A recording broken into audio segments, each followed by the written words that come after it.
Hello, welcome to Asian Media Roundtable. My name is Diana Ding, the founder and CEO of Ding Ding TV, the voice of Silicon Valley Asian Americans for the last 15 years.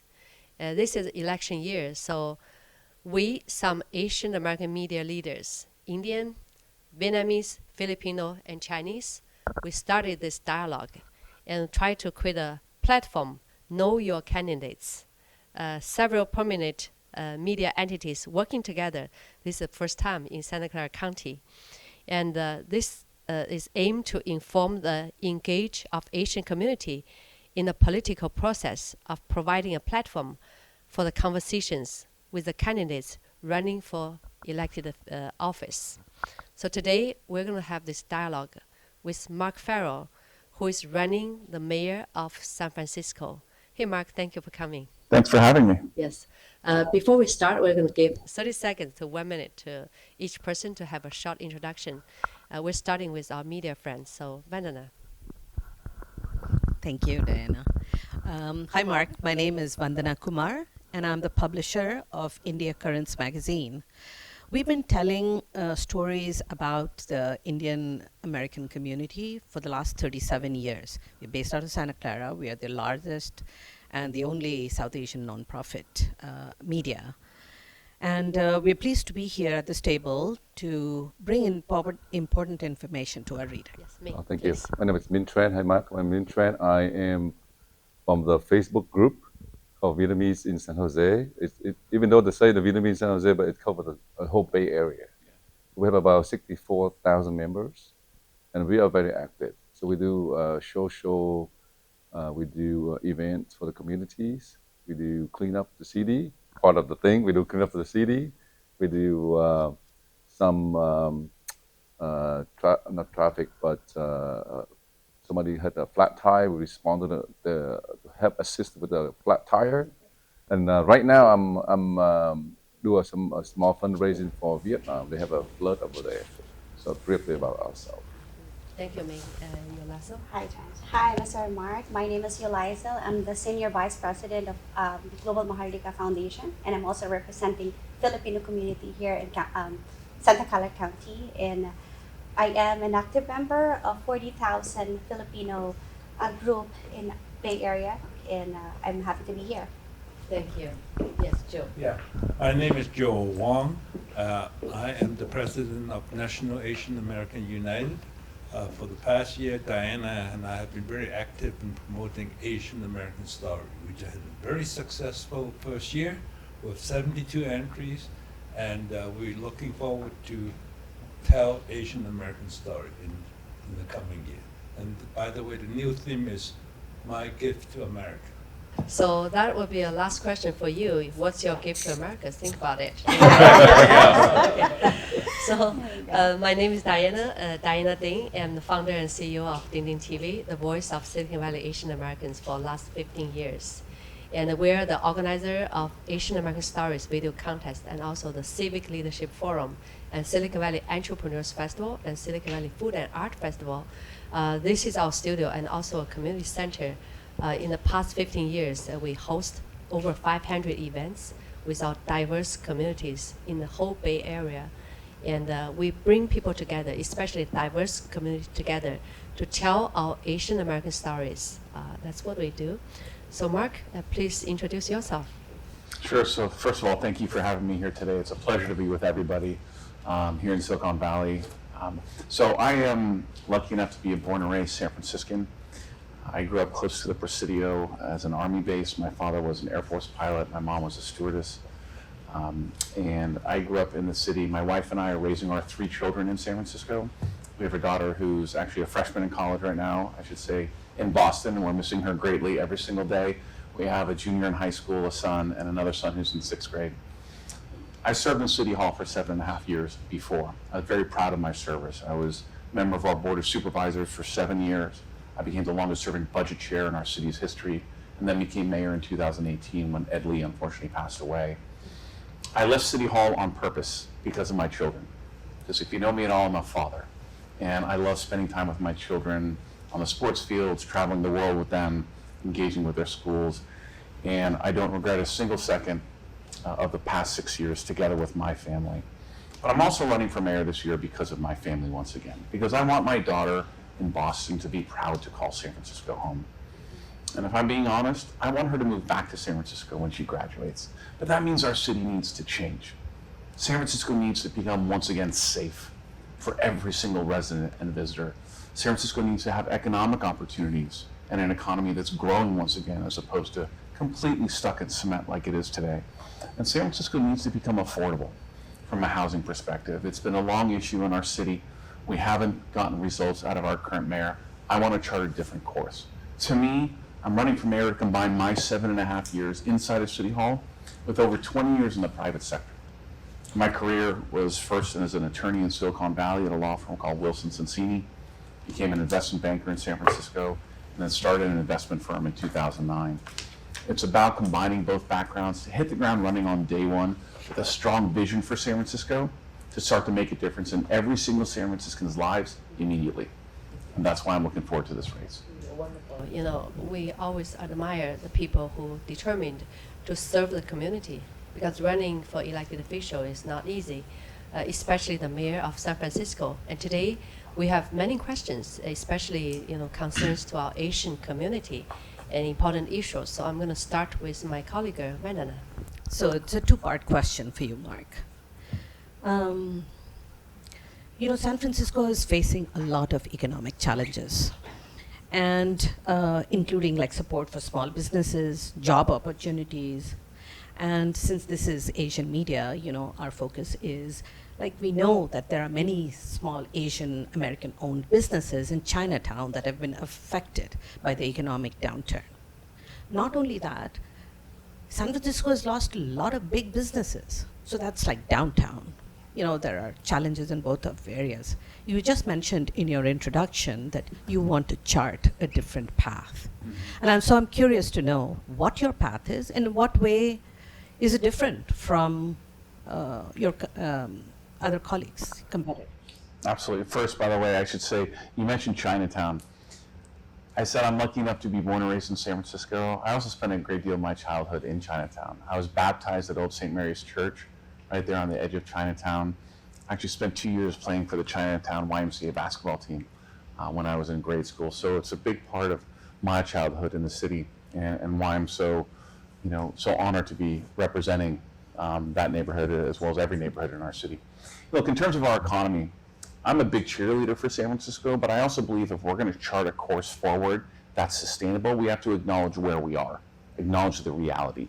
And the reality is, post-COVID, San Francisco ranks dead last in the United States in economic recovery amongst all U.S. cities. And that is a shame. Our downtown is a shell of its former self. Our neighborhoods, like Chinatown, like so many others across the city of San Francisco, are struggling. And so in my view, we need a mayor who's going to be incredibly proactive with our business community to bring our economy back and have a city that's once again thriving economically. How do we do that? Number one, I believe we have to focus on the core issues of public safety and clean streets. That encompasses the homeless situation in our city, as well as the fentanyl crisis, the drug issues on our streets. When we do that, we create an environment where businesses will want to come back to San Francisco, where actually shoppers and customers will stay out late at night in our commercial corridors, in our neighborhoods, to patronize these small businesses, these restaurants. Restaurants like Clement Street, which is close to where I live, a heavy Asian community in our city, one of the most amazing streets and shopping areas and restaurant areas. Every restaurant used to close around 10 at night. Now they're closing at 8 or 8:30 because there are not enough customers. There's not enough safety. So we focus on those core issues first. As you think about our broader economy, conventions in particular, conventions have always fed hotels and restaurants downtown year-round. Conventions left San Francisco in great numbers, not because we lost our natural beauty as a city, or we lost amazing adjacent neighborhoods where people used to love to visit, like Chinatown, close to the convention center. It's because they were threatened or assaulted on the way from the Moscone Center to the hotel rooms. And at some point, the CEO said, I'm going to pull the ripcord and I'm going to go to Vegas instead. You bring back public safety, you bring back clean streets in earnest, conventions will come back to San Francisco. I also believe we need to get aggressive with tax incentives out of City Hall to bring employers back to the downtown and South of Market cores. We did it in the mid-market area in the 2010s when I was in office previously. Twitter became a bit of a poster child for that. But that neighborhood was improving. We were retaining jobs in the city. Our economy was thriving. We need to do that once again back in the downtown area. For tax incentives, I've also, from the day I launched my campaign, proposed an additional tax incentive for small businesses in every part of San Francisco, so that now any small business making $5 million or less will not be subject to local business taxes. We want people to know, even if it's just a small amount, that City Hall once again has their back. I'm going to look out for you as a small business owner. You're not going to have to do business in our city despite City Hall. I want you to do business in San Francisco because of City Hall. And that's a complete change of attitude. And long-term downtown, by the way, we have to focus on the conversion from commercial to residential. There's so many square feet of office space that is not being used right now. Our vacancy rate is close to 40%. Just like Wall Street in the 1980s, ghost town on the weekend. They made a long-term commitment to build housing down there and convert a lot of office space. Now, downtown New York is one of the more thriving parts of New York City on the weekends because it's a live and work area 24/7. We need to do that for downtown San Francisco as well. Don't waste this opportunity, even as scary as it is downtown. Let's build for the future. Let's build with a bold vision for San Francisco.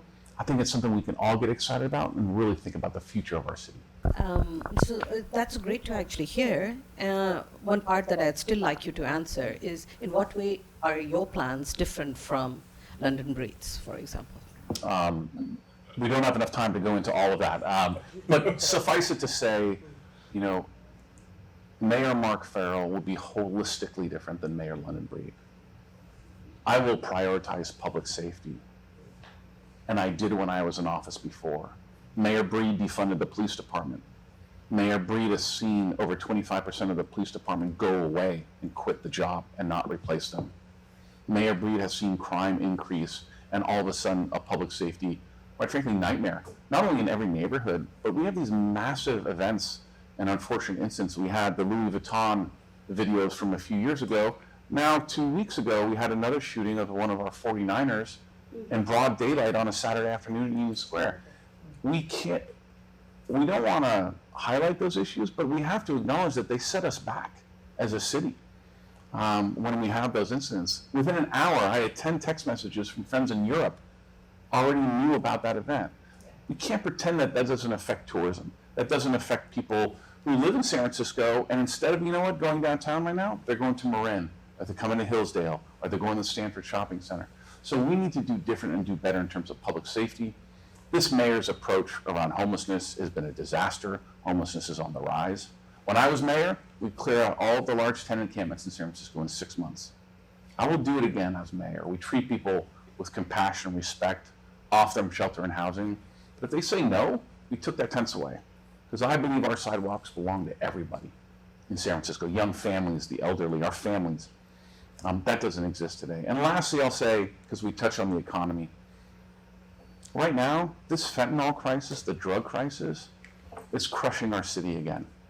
It's centered in the Tenderloin, it's headed south of Market, but it's affecting our reputation and how people perceive the city of San Francisco. But most importantly, we're having a record number of people die on our streets of drug overdose deaths every year. It's not working our policies. And to me, our current mayor's approach, we have nonprofit workers every day with shopping carts in the Tenderloin handing out free packets of tinfoil and straws to those suffering from fentanyl addiction to enable them to use their drugs on our streets. That makes no sense at all. I want to get people off the streets, into shelter and housing, connect them with services, and hopefully give them a chance at a different life. And oh, by the way, the highest percentage of families in San Francisco live in the Tenderloin. We need to support them as well.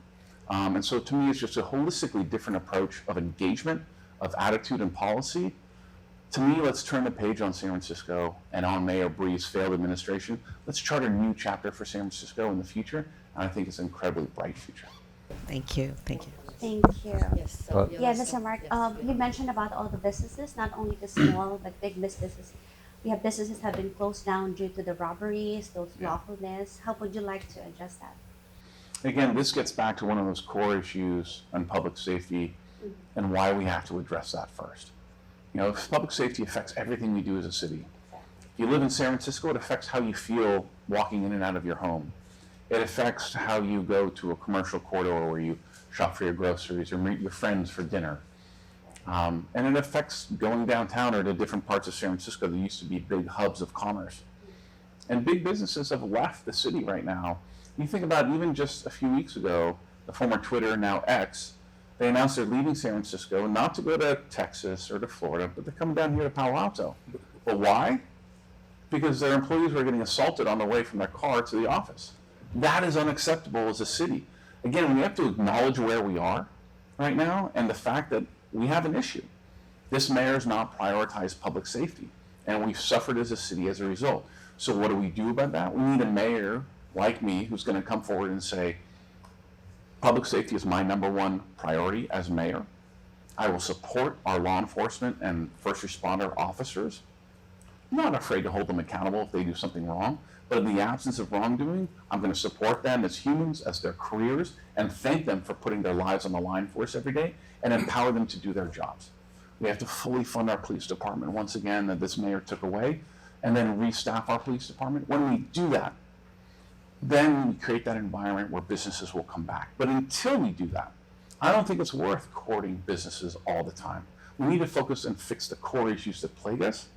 Then we can move forward as a city. Then we can market our city both to businesses, to tourism, for everything that we want to do as San Francisco. But first we need to fix what ails us. Thank you. Well, thanks for the wonderful answers. One of the questions I want to touch base on is Prop 47 versus Prop 36 currently.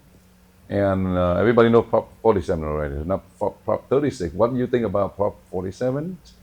And do you support Prop 36? And if you do, hopefully if it passed, and do you think that will greatly help the state overall and San Francisco? Yeah. So I think Prop 47 was a failed experiment. It's really harmed our public safety officers doing their job on the streets of our city, certainly in San Francisco. I'm a big supporter of Prop 36 to overturn Prop 47. I've been very clear about that from the beginning of my campaign. And yes, I think it will have a demonstrable difference across the state of California around property crime in particular. However, it only will work and have a big difference if you have a mayor and a police chief of any given jurisdiction who is ready to have enough police on the streets to enforce this law.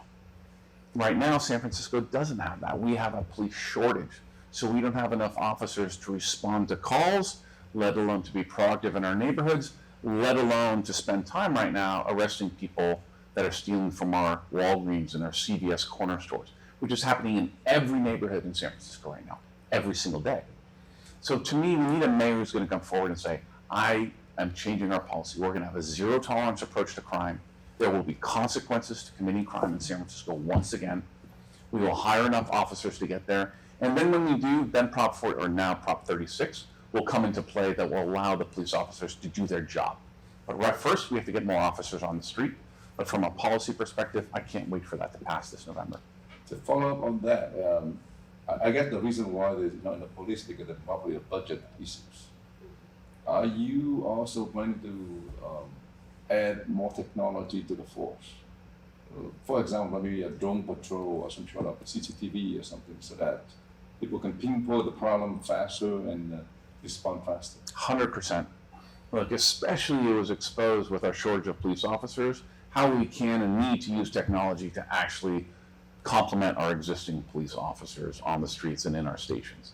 So yes, we're actually working on a program where drone is a first responder, so we can have a centralized drone operator in different parts of San Francisco in our different stations. It can have great effect. It's being experimented with now. I've talked to many people in our police department, even earlier this morning, about how we grow that and implement that even further. Automatic license plate readers, they need to come into effect. Some have been approved in San Francisco. We need to greatly accelerate that. We want to make sure that people know that they're going to be held accountable for committing crimes in San Francisco. That is the bottom line. And technology is going to be a big part of that moving forward, and I fully embrace that for San Francisco.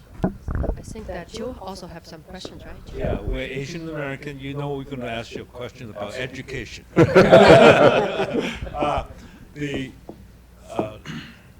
Chinese community, Chinese American community, and the Asian community has recalled the district attorney and also recalled the school board because they thought they were too progressive.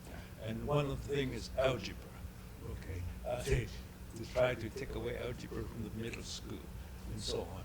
If you were elected mayor, how would you change both the two progressive element and also the school district? Or would you make it? San Francisco has a very good school district, and a lot of Asian Americans think that the present situation is not good. They screw up. Yep. So please answer that. Sure. So first of all, I want to be the most proactive mayor in our city's history supporting families. I believe in families. We're raising our 3 children in San Francisco. I was raised in San Francisco. I want San Francisco to be the best place in the world to raise a family. Our public education system is obviously a big part of that. And you mentioned 2 parts of it. Number 1, the discussion around algebra. What a shame. We should allow people to take algebra in 7th grade if they can. Right? Why would we ever hold them back in the city of San Francisco? We want to create opportunities for students to excel. We don't want to kind of reversion to the mean here. We want to allow people, we want to support people that need help. We also want to give a chance for children to accelerate and do well in life. I'm a big believer in that, and that would be my direction. The honest answer is we have a separately elected school board, so City Hall is absent from any control over our school issues. However, right now, when we had, you mentioned the school board recall, when we had during COVID, San Francisco School Board focused on renaming public schools while our children weren't even in the classroom. That's a shame and needs to get called out. The mayor needs to use the bully pulpit to say that's unacceptable. We need to focus on our children in San Francisco. And so for our public school families, 3 things I'm going to do specifically as mayor, just to begin with. Number 1, 3rd grade reading proficiency is one of the 3 pillars of our public school system. It's a marker for children's success in grade school and high school and beyond. I'm going to make our Department of Early Childhood, which issues tens of millions of dollars a year out of City Hall, their first funding priority, 3rd grade reading proficiency programs for our public school families. I can't sit in the policy shoes of our school board, but I can supplement and complement and help our families and their children academically. Then I hear from so many public school families about getting to school on time or using Eugene Meeting, which is our public transportation system, that they get their child to the bus stop in the morning, but then there's a full bus drives by, or no bus shows up for 30 minutes and now they're late. That's unacceptable. I will mandate our MTA work with our public school system to reroute buses in the morning, and in particular to commit to the bus frequency necessary for our schools, so that we have a social contract with our families that if you get your child to the bus stop on time in the morning, we will get them to school on time. And then lastly, around public safety, because during COVID, the school board cut ties with our police department. We've had some really bad incidents even this year. We had found a man found lurking in the women's bathroom at Lowell High School earlier in the year, in the morning. We need to correct that. But what can I do as mayor outside of school grounds? Because a lot of times families and children also are encountering tenant encampments and street behavior, people getting yelled at as they enter school grounds. And certainly as a parent of a young child, you know that they have to enter the school grounds in their classroom with a very open mind. When they've been dodging street behavior to get there, that's not going to be conducive to learning. So I've committed that any street behavior issues in a 1-block radius of our public schools will get knocked out in 24 hours when I'm mayor. That is my commitment to this public school families of San Francisco. We want to make our public school system one of the best in the country, and I want to be the most proactive mayor in our city's history to help that. Joe, you want to react? Yeah, as you say, the San Francisco School District is a different animal than City Hall. And you also say you're going to use the bully's puppet as the mayor. Tell us about some of the tactics that you're going to use. How do you try to influence them? How do you make the school more have higher standards? They have San Francisco School District a very high standard. How do you return that? Yeah. Well, so number 1, I think it's having a collaborative relationship with the school board members. A lot of those seats are up for election this November as well, at the same election I'm on November 5th that I'm running for. And so hopefully we have a few new school board members elected that have the right policies in place. I mean, that's the most direct way we can influence that. I've endorsed a number of candidates that I think will be able to lead the school district going forward. But no matter who are in those seats, it's important to have a collaborative relationship to make sure you work together to further San Francisco. Right? We can't be locked in a silo because you know what, our school district affects our city, which affects families, which is who I represent as mayor. And so we need to work together. That hasn't happened in the past. This mayor's had an adversarial or non-existent relationship with the school board. We need to bring that back. So that's number one, but also to use the bully pulpit I said as the mayor's office to call it out if things are going wrong, to take strong stances on issues that affect our children. For example, around the algebra, it is a shame that we had to discuss or have a ballot measure whether we can teach algebra in 8th grade. Again, 7th grade, 6th grade, whenever your child's ready, let them strive. Let them strive for a brighter future and prosperity for your family. I have no problem with that at all. Quite frankly, I encourage it. That's what I would want if my children was in that situation. So that's the type of policies we need to pursue, and as mayor, I will always articulate. You know, a lot of issues seem to boil down to public safety. And when we were speaking earlier, you mentioned you have friends from Europe who knew about the problems that happen in the incidents that happen in San Francisco. So, you know, tourism has been a huge economic driver for the city of San Francisco. Beyond the public safety issues that you've already spoken about, what are other initiatives that you would undertake as mayor to help drive tourism in San Francisco? Right. So aside from public safety, the other main bucket is our street conditions. It's the homeless crisis and the drug crisis, because it's what drives our reputation in a negative manner right now around the world. And so you have to make progress on that and change policy, change course and direction. So what would I do? In terms of our homeless issue, again, this mayor has totally failed. She hasn't done anything for 6 years now since this U.S. Supreme Court decision. She's doing this haphazard approach around 10 encampments, busing people out of San Francisco. One of the worst ideas I've ever heard about, because we're going to start to get into busing wars with the governors of different states along our southern border of the United States. And we're going to start busing people back and forth. We're going to lose that battle. That makes no sense at all. So to me, it's about having a consistent approach. Again, treating people with compassion and respect. But if they say no to our offer of housing or shelter, we take their tents away, we do it consistently. And what ends up happening is, by the third or fourth time we encounter them, the conversion into shelter and housing increases, because we're making it inconvenient for them every night to stay out on our streets, or they leave the city of San Francisco. And I would much rather help people with their underlying issues, but also I don't believe it's the residents of San Francisco and our taxpayers and the mayor's job to cure everyone's underlying issue. If because of our policies it's inconvenient for you to pitch a tent on the streets of San Francisco and you therefore decide to leave, I'm okay with that as well. So we need to make a difference on homelessness. And again, on the drug crisis, and I touched upon it earlier, our current approach where harm reduction is really the one and only policy that we pursue, with fentanyl, it does not work. We need to change direction. My North Star, again, get people off the streets and potentially save their lives. We do it voluntarily, we do it involuntarily through legal means.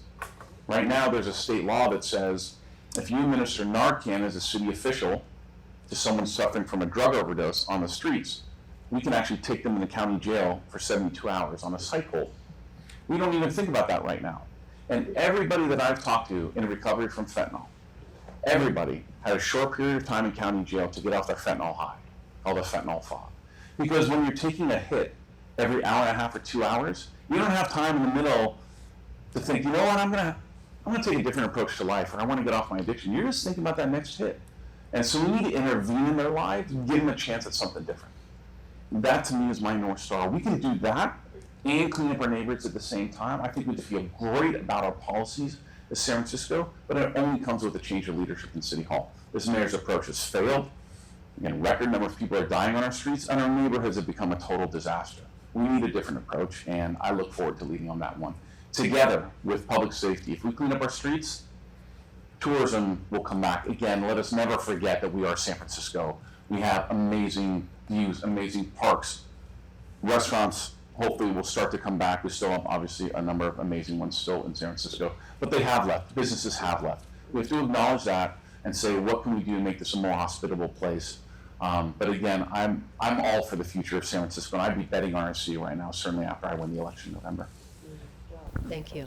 You know, we heard a very famous Fisherman's Wharf recently closed. Do you want to comment on that? Yeah, look, there are big parts of San Francisco that have suffered economically, and you know, Fisherman's Wharf isn't one entity. It's a number of different restaurants. So many restaurants have closed down. And again, bringing back just those core issues of public safety and street conditions. You know, we also have, by the way, a spirit and an ethos in San Francisco that is different than Silicon Valley, that is different than anywhere around the world, that people come to visit for that and to experience that, to experience our neighborhoods. Right? San Francisco is all about our neighborhoods, whether it's North Beach or Chinatown or the Castro or the Mission. We have iconic neighborhoods around the world in our city. People will come, but they have to feel safe. They have to feel that they can walk on the streets of San Francisco without being assaulted, without their cars being broken into. That doesn't exist today. When we bring those things back, I am very confident, as well as I'll be the biggest PR chief in the world. But once we fix those core issues, then we can go market ourselves once again to the world and bring that back. Thank you. Yes, now we're having the Asian Media Roundtable in the Bay Area and dialogue with the San Francisco mayor candidate, Mark Farrell. And we have Indian, we have Vietnamese, we have Filipino, we have Chinese media together do this interview. And after the questions, and we're going to open some Q&As. And today we also have some elected officials and the candidates and well-respected community leaders later on is going to join us. But before that, Ming and do you guys have more questions? I have a quick question on the homelessness. So you mentioned about getting rid of them from the street, encampments on that. But where are they going to go? They go from North Beach, Chinatown, and they go around, right? Yeah. And you also touch base on the housing side of things. So I can make a connection between remove the homeless and put it into housing. But how are you going to solve that? Because you only have so much money, a budget on your hands. And I hope that more people will visit San Francisco, including myself. I very reluctant to visit San Francisco these days because of homelessness and safety issues. We'll change that. We want you to come spend your money in our city. Well, look, in terms of the homeless, first of all, we have enough shelter beds right now that aren't being used. Where are they going?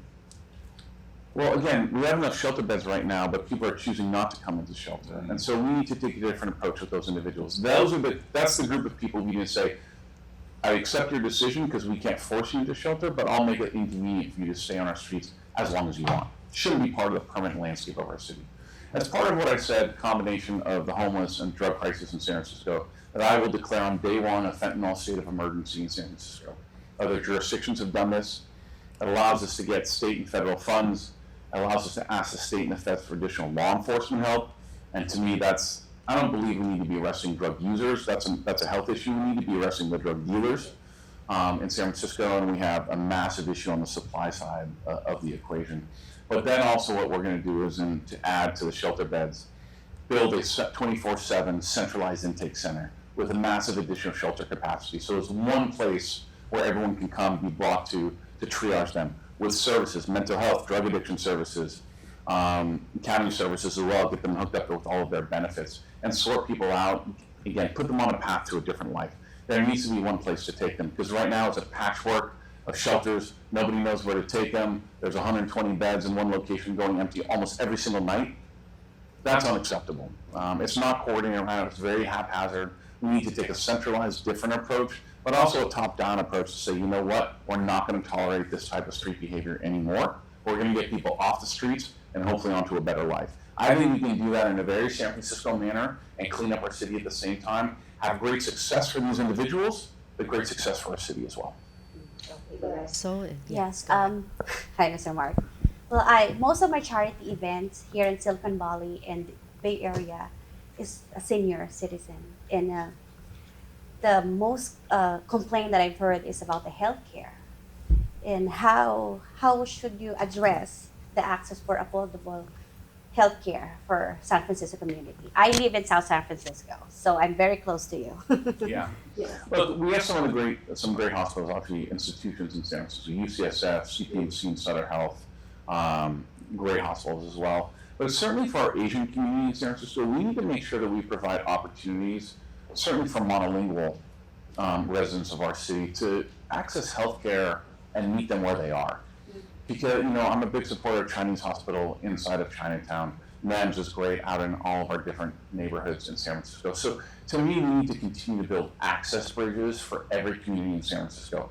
The best part about our city is how diverse we are. I grew up in San Francisco. I didn't realize how lucky I was at the time. But my friends were every race, every ethnicity, every religion, and I didn't think anything was strange about it. I thought that was life. It took me going away to college to realize how unique San Francisco is. And oh, by the way, I think the greatest gift we're giving our children is raising them in San Francisco in that same environment. But what does that mean as you govern the city of San Francisco? There isn't a one-size-fits-all. And we need to make sure that our Chinese community feels that they have a monolingual place where they can go to access healthcare services. That is truly important in San Francisco, as other kind of prominent ethnicities in our city. So to me, that is a commitment. To continue to do that, make sure that we meet our residents where they are, and make sure they access healthcare in their own communities, no matter what neighborhood of San Francisco. In an affordable way. In an affordable way, absolutely. Thank you, sir. Yes. We talk about education. Now we talk about money. You have a lot of plans that increase the police and clean up the homeless and do a lot of activities. How's the budget in San Francisco, and how are you going to get the money to do all these things? So the budget right now is in a really tough spot. All right, we're projected to have $1.5 billion budget deficit in 5 years. And it's a shame because this mayor has let it get out of control. I don't believe we have a revenue problem. We have a spending problem in City Hall. And a large part of why I'm running for mayor is because I'm the only one that has a finance background. And I believe that we need a mayor to come and lead on the budget, lead on finance, not listen to advisors and be reactionary. I was the longest serving budget chair in our city's history inside of City Hall. I was mayor and submitted my own budget as inside of San Francisco. I've spent 20 years in the private sector in business and finance. This is what I can bring to the table and lead. So to me, that is a big distinguishing factor from any other candidate in this race. But how do we do that? I'll give you an example.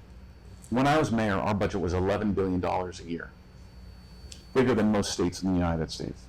6 years later, the budget of San Francisco is $15.8 billion. So about $5 billion of growth in 6 years.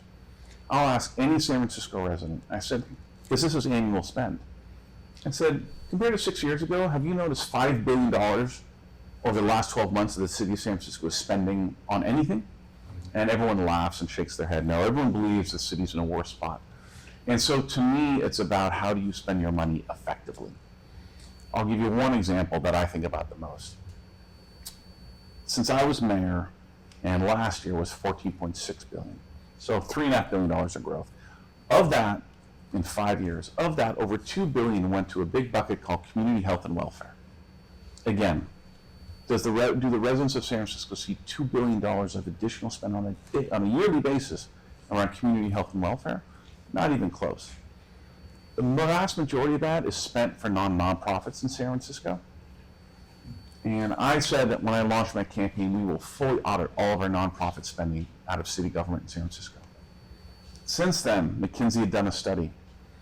I don't think many people realize the city of San Francisco, our government alone, for homeless services alone, funds 248 different nonprofits. And in multiple instances, 6 different city departments fund the same nonprofit with 6 different contracts, and they don't talk to each other about it. So our wasteful spending, our inefficient spending is massive in these big buckets. We need to rein that in, have a mayor that's going to come lead in our budget. I've always been a fiscal conservative. When I was in City Hall before, we put more money into reserves. We plan for our future. Right now, this mayor is just spending it like it's going out of style, and we're suffering the consequences. We need to bring back someone who's serious about our budget, someone who can allocate to the right priorities, and chart San Francisco again, once again, on a different course. Okay, well, thank you. And right now, I'm going to give this opportunity to our community leaders sitting here with us, and we thank you for joining us. So let's start with Louis Lam. Mr. Lam, go My ahead. name is Lam from the Chinese American community. I have a question. If you become a mayor, what is the new policy for the small business owner? San Francisco now, especially the retail store, I think 60-70% they close out, not only the big corporation. That's first. The second, as you say, the homeless around 8,000 to 9,000 people the past 10 years. But the city spent, I think, more than 700 million per year for, I think, take care of these 8,000, 9,000 homeless, but still there. We are the same $100 million goal. I think you have any new policy for control the budget, and then inspection, like the control the money where they go. Yeah, so thank you for your question, Louis. So in terms of small businesses, I think about it in three things that the city of San Francisco can do. One is from a tax basis, right? What can we do to help economically for our small businesses? And I mentioned to you, we're going to raise the ceiling for a tax exemption for anybody making $5 million or less. They won't be subject to local business taxes in San Francisco anymore. So that's number one. On the expense side, what can we do?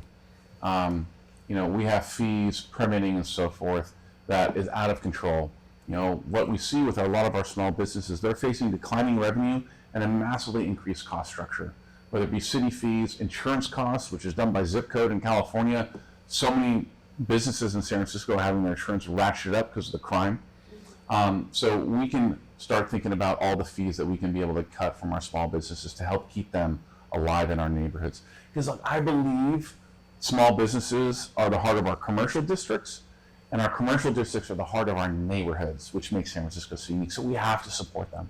And then I think about the revenue side for our small businesses. That's back again to public safety and clean streets. They need to have customers. They need to have parking spaces for people to go, transportation options. Right now, the MTA in San Francisco, think about Terraville, we've talked about this, is ruining an entire strip of San Francisco in an idea to make one of their trolleys 2 minutes faster. Crush small businesses, crush neighborhoods. We need to flip that on its head. We need to support our small businesses, make sure they're a priority as we think about the rest of San Francisco and how we're moving our city forward. So that's one. In terms of homeless spending, it's, again, as I mentioned, so inefficient, so ineffective what we're doing. The change of policy becomes consistently to say we're not going to accept street behavior like it is today. And that has to come from the top. This mayor hasn't done anything in the past X number of years around our homeless situation. Homelessness is on the rise in San Francisco again. And I'm sorry, but after 6 years in office, you don't get to have a plan, you have a track record. And you're evaluated on where the city is today. And our city is in a rough spot, certainly around the homeless issue. And to me, that's why we need to chart a different course, have a different approach. Focus on getting people off the streets. Focus on getting people into shelter, connect with services, and onto a better life. When we do that, again, we can clean up our neighborhoods, improve the quality of life for families, for our seniors, for everybody that lives in every neighborhood in San Francisco. We can start to make a monumental difference in our city very, very soon. It just takes a change in direction. And then also, they have a two job.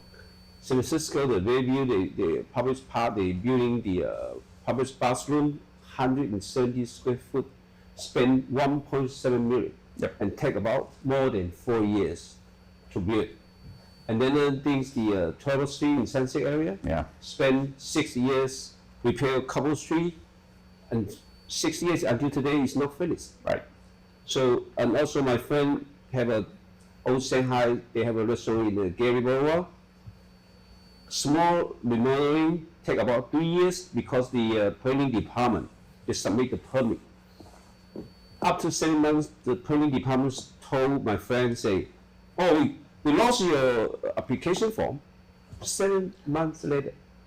And then we complained, and then after 8 months, say, we found it. And then until today, almost 4 years. Every time an inspector come in, you have a smell, I cannot inspection, and then go. And the city people come here, you have some people writing something outside, I need to give you a penalty ticket, 1,000 per day. what kind of city department doing? That's terrible. What is your solution, or you can stop the kind of a joke? Right. And look, I mean, you had touched on a lot of specific issues, but let me just say this generally speaking. San Francisco city government needs to change its attitude to a place that was so restrictive, or if you want to do business here, okay, but we're going to put you through the ringer, and we don't care how long it takes, and that's just part of the process, to a place that's embracing and welcoming the business, saying thank you for coming, opening up shop in our city. You know, if you want to convert a restaurant to a card shop to a boba place, fine, right? How can we help you do that? Let's not have you sort through codes and lose your applications and so forth. We need to change how we operate. And I'll give you one example. I believe in leading by example. Right now, if you work for the city hall, you're back in the office 1, 2, maybe 3 days a week. I've told everybody, as soon as I become mayor, 5 days a week back in the office in City Hall. Government is here to serve the residents, the business owners, and the tourists that come to San Francisco, not the other way around. And that needs a holistically change of attitude across multiple different departments. But I think I understand the frustration that you're talking about, because I hear it every day on the streets of our city. And it's fair. So we need to change that. When we do that, again, we are San Francisco. People will want to be here. It takes a change of direction in City Hall, and that's why I'm running this year. Hi, my name is Harbir Bhatia, and I'm the CEO of the Silicon Valley Central Chamber of Commerce. My background is tech, but it's predominantly community service because that's where my heart is. So you clearly have to do this because you love what you're doing. Yes. The things that we're seeing across the valley, and of course San Francisco is facing a larger, scale of that problem, is understanding the dependencies between housing, affordable housing, jobs, small businesses, and homelessness. Yeah. And you said something that was about, well, you come from a different culture. How do you see these four things working together for yourself and paving the path for a more successful San Francisco? That's question one. Question two is, what are you going to do to increase the optimizations or efficiencies of getting more businesses through the door? I think she just brought up, and as you brought up, a lot of old school ways, but the speed does not work that way anymore. Correct. So what are you thinking about? We're looking at it as a chamber for the whole valley. I'd love to hear what you're thinking about for San Francisco. Yeah. So to your first question, I would say something we haven't really touched on much is housing and affordable housing, generically speaking. San Francisco's failed to build enough housing for our own residents to plan for the future, let alone what we have today. And I believe, I've always been incredibly pro-housing when I've been in office before, and our current mayor has totally failed, right? By state mandate, and you can challenge the RENA goals and so forth. We're supposed to be building about 10,000 units a year in San Francisco. Last year we built 2,000, and this year we're on pace to build 400. And as of a month and a half ago, our city planning department had only approved 16 new units this year to date.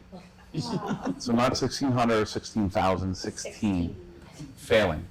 Talk's a big game, but no results. And I will just say this philosophically for me, I am done with ideology in San Francisco. We have progressive, moderate, YIMBY, NIMBY, all these buckets you like to put people into. I want to be a mayor. I will be a mayor. Just focus on results. Get it done. Stop making excuses. Get it done. Build more housing. We can build these 82,000 units. We can build them all across San Francisco.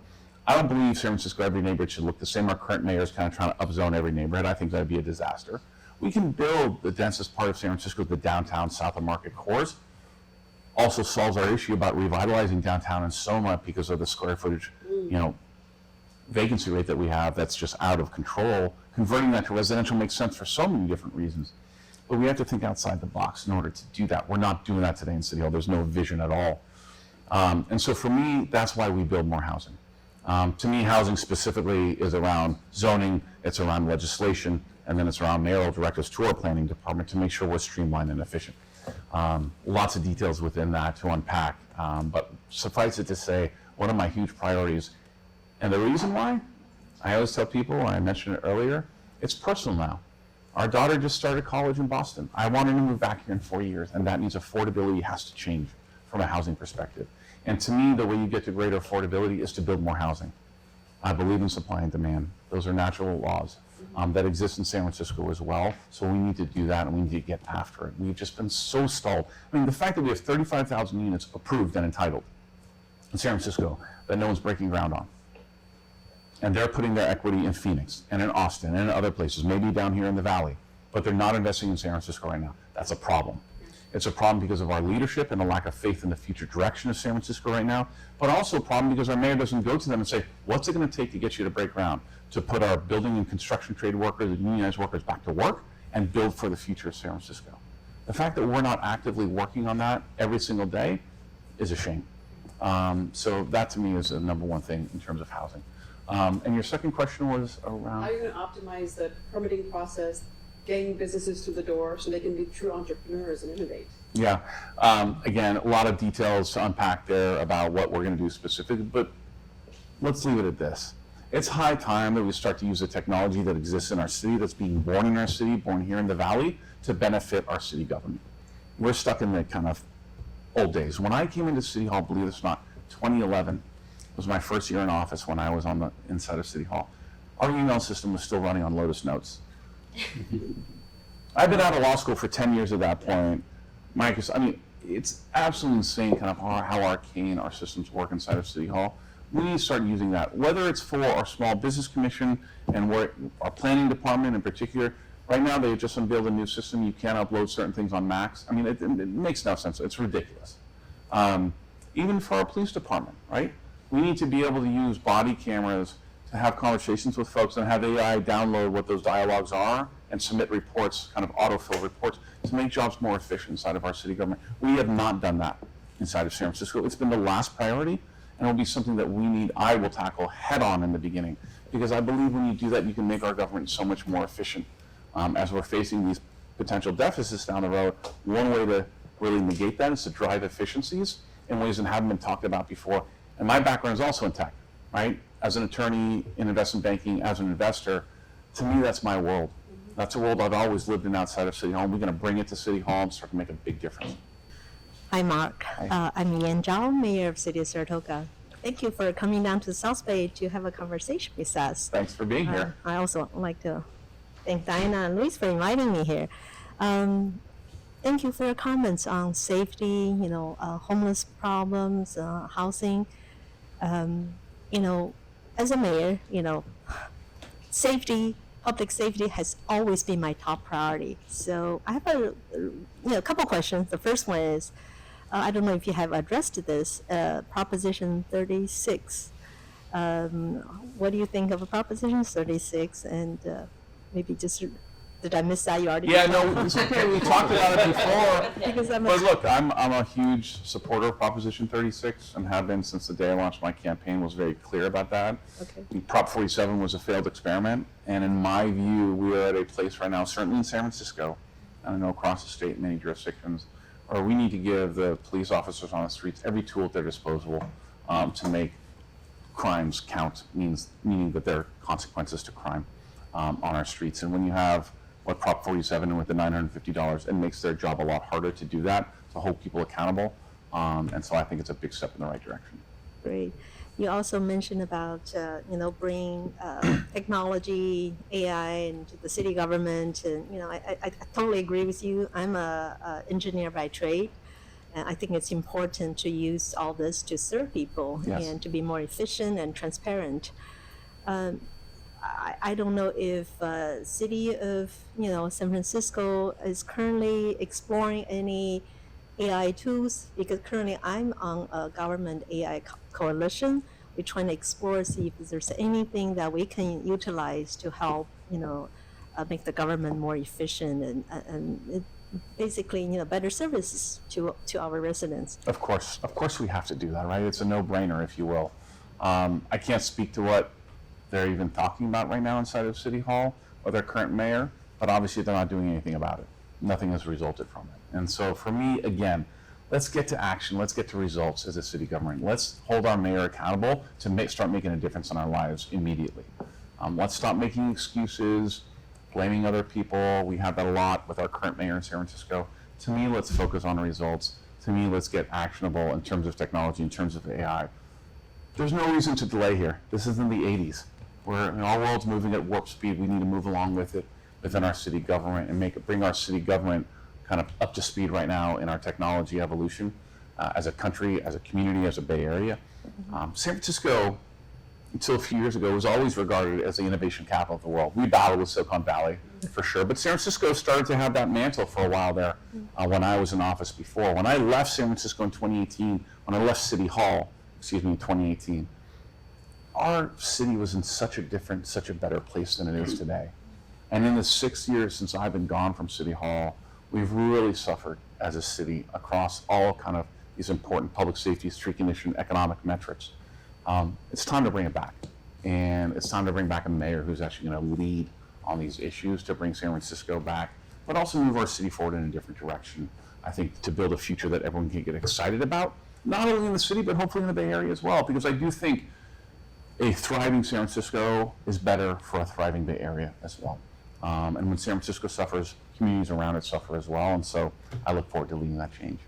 Thank you. Just one last comment. Tell your friends, Saratoga is very friendly to business. So a business started in our city. So yes, it's okay. Thank you, Mayor Yan Zhao. And I have a last question for you. Actually, during the pandemic, there are so many Asian hate, especially our Asian seniors were attacked by the crime severely, everywhere, especially in San Francisco. Is there anything plan or policy you're thinking of to protect all Asians and stop Asian hate? Yeah, specifically, thank you for that. I know it's been a major issue for our Asian community in San Francisco. It's why we need a mayor who's going to prioritize public safety as the first job of government. As I mentioned, growing up in San Francisco, we celebrate our diversity as a city. Doesn't matter what you look like, where you came from, what religion you are. We're all San Franciscans. The fact that we have any group of San Francisco residents, whether it be ethnicity, by religion, or otherwise, and here being Asian by how you look, feel specifically vulnerable because of your identity is just wrong. And it should be offensive to all San Francisco residents, and it really set off alarm bells. And this mayor has not been proactive enough on this issue. Again, we need to do different, we need to do better. I've been very specific about my plan, public safety plan, specifically for our AAPI community in San Francisco. We need to increase foot patrols in our ambassador program in our heavily Asian neighborhoods, Chinatown, west side of San Francisco in particular. We need to make sure that we hire police officers that speak the language of the residents of our city, so more Mandarin, Cantonese speaking officers in town. To me, when we start progressing along those lines, then we can bring back real public safety. But again, I will just say, it's not only my number one priority, but for our specific communities like our Asian community, who are sick and tired of these hate crimes happening and feel specifically vulnerable, that's why you need a mayor who's strong on public safety, who will be unabashed and say this is unequivocally my number one priority to keep you safe. And again, for our AEPI community, given what's happened in San Francisco, we have a specific set of policies just for that community, just for your community, to make sure you know that as Mayor Farrell comes into office, you will be looked after in an aggressive manner from City Hall in a way that simply doesn't exist today. Wow. Thank you, Lulu. All of us here, we're doing one thing, is telling Asian American stories, because it's really important. And people need to know who we are, where we come from, and what we stand for. So we organize the Asian American Stories video contest annually, and every year we have a theme. And last time our theme was "All of Us Belong Right Here," and the next year is going to be "My Gift to America." I'm going to ask you, what's your gift to America? But before you answer this, and I want to let you know that when we got the winners this year, like Joe said, we got the 72 entries, but we connected thousands or even 500,000 people working together on this, especially our next generations. And we got this grant, and we want to support them to expand this story, maybe a documentary film. Maybe in the future, we can have a film screening in City Hall, tell our Asian American stories, if you are mayor. You can count on me. Yes, great. Yeah.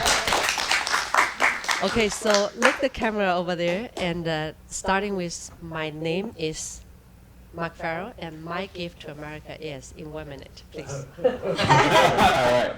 My name is Mark Farrell, and my gift to America is my children.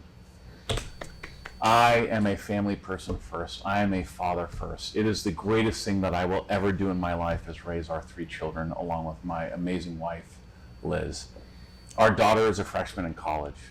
Our 2 sons are a junior in high school and a 6th grader. And for me, raising children in San Francisco is a gift that we are giving them about the unique spirit and ethos of our city.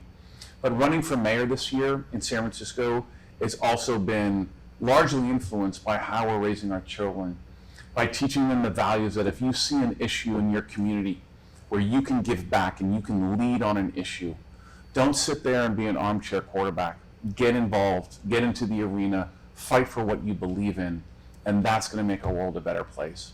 And so as I think about my greatest gift, sure, I'm happy and I'm very proud of everything that I've accomplished and that will accomplish as mayor of San Francisco. But my greatest gift is my children, because they're the ones who are going to lead our country and our city forward for the next generation. And I couldn't be more proud of them.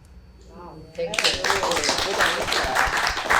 So before we take off, and I always invite, Joe is like a mentor for many of us. So, and also the president of the Asian American United. So he's going to give us a summary for today's dialogue.